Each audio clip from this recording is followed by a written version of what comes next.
Shalom keluarga damai, kita bertemu kembali dalam Sapaan Damai Sejahtera edisi 17 Oktober 2022.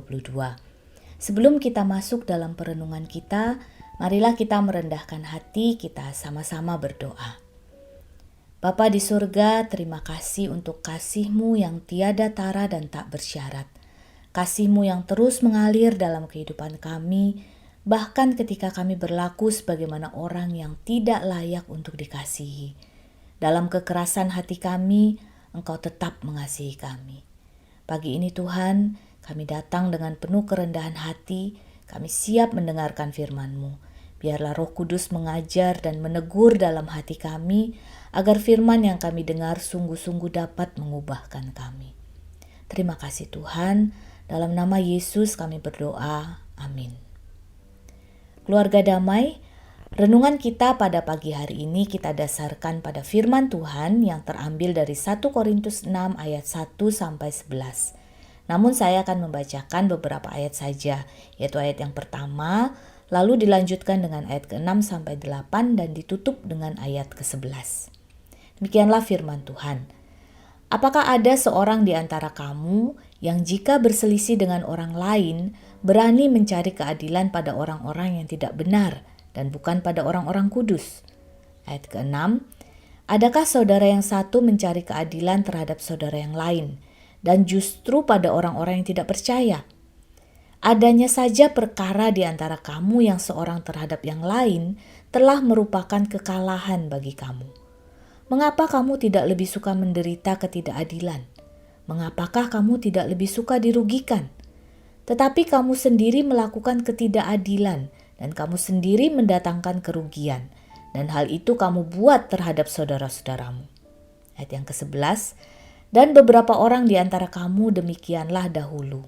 Tetapi kamu telah memberi dirimu disucikan, kamu telah dikuduskan, kamu telah dibenarkan dalam nama Tuhan Yesus Kristus dan dalam roh Allah kita. Bapak Ibu Saudara yang terkasih, hidup dalam kebersamaan bukanlah sesuatu yang mudah. Setiap orang memiliki sifat yang unik dan berbeda satu sama lain. Dan dalam keberagaman itu, perselisihan mungkin adalah sesuatu yang tidak dapat dihindarkan. Ya Bapak Ibu Saudara, kalau kita pikir-pikir ya, pasti ada saja orang yang mungkin membuat kita jengkel, kesal, dan bahkan mungkin sakit hati. Baik itu rekan sepelayanan, teman kerja, bahkan mungkin sahabat terdekat dan anggota keluarga kita. Mungkin Bapak Ibu Saudara ada yang berkata, semua orang di sekitar saya baik-baik saja kok. Tidak ada yang membuat saya jengkel.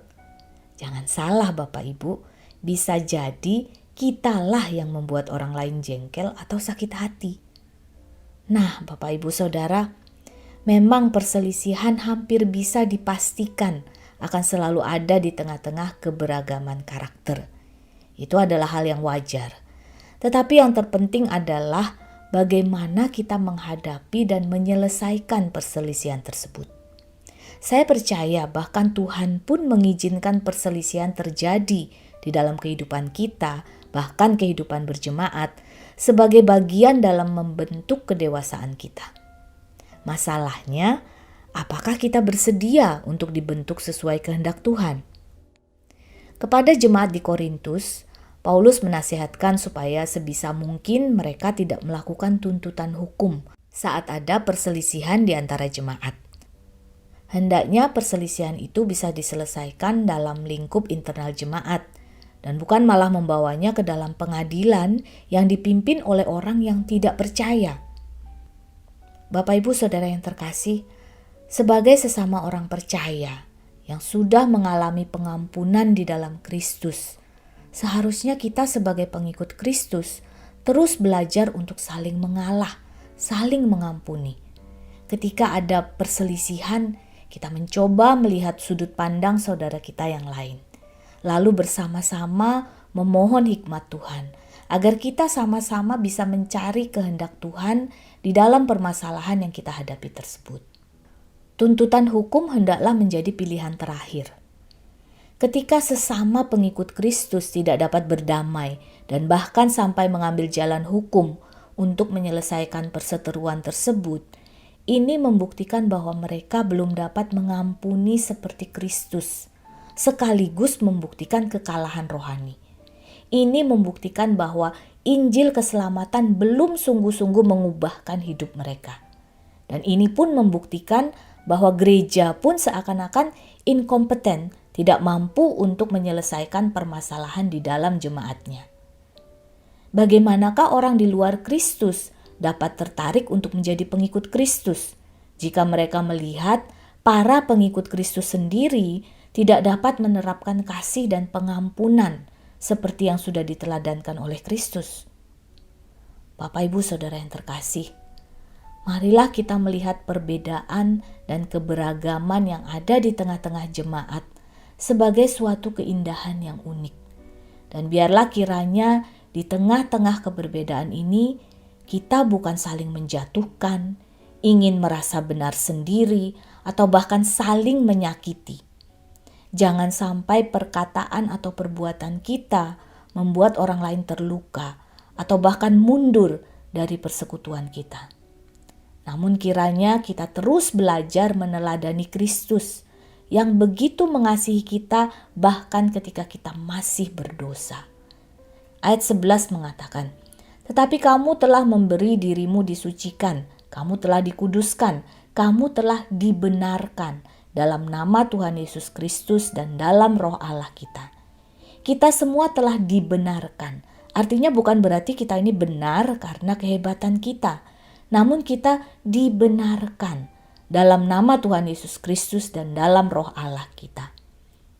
Dengan mengingat bahwa kita ini adalah orang berdosa yang dibenarkan dan diampuni oleh Allah, hendaknya kita pun terus belajar untuk saling mengampuni, sehingga segala keberagaman dan perbedaan kita justru dapat menjadi alat bagi kita untuk lebih dewasa lagi secara rohani, di mana kita bisa saling mengerti dan saling mengalah, sehingga kita pun dapat memancarkan kemuliaan Tuhan, bahkan di tengah-tengah mereka yang belum percaya.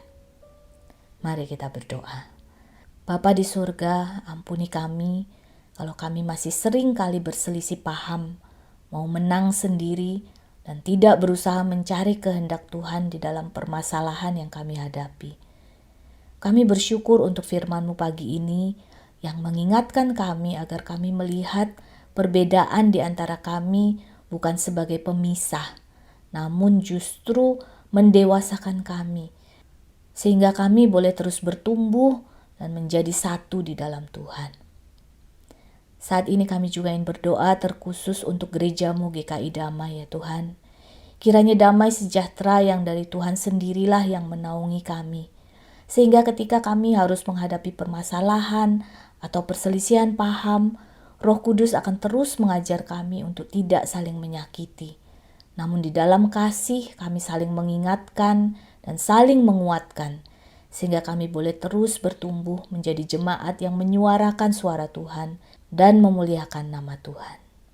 Terima kasih Tuhan, dalam nama Yesus kami berdoa. Amin.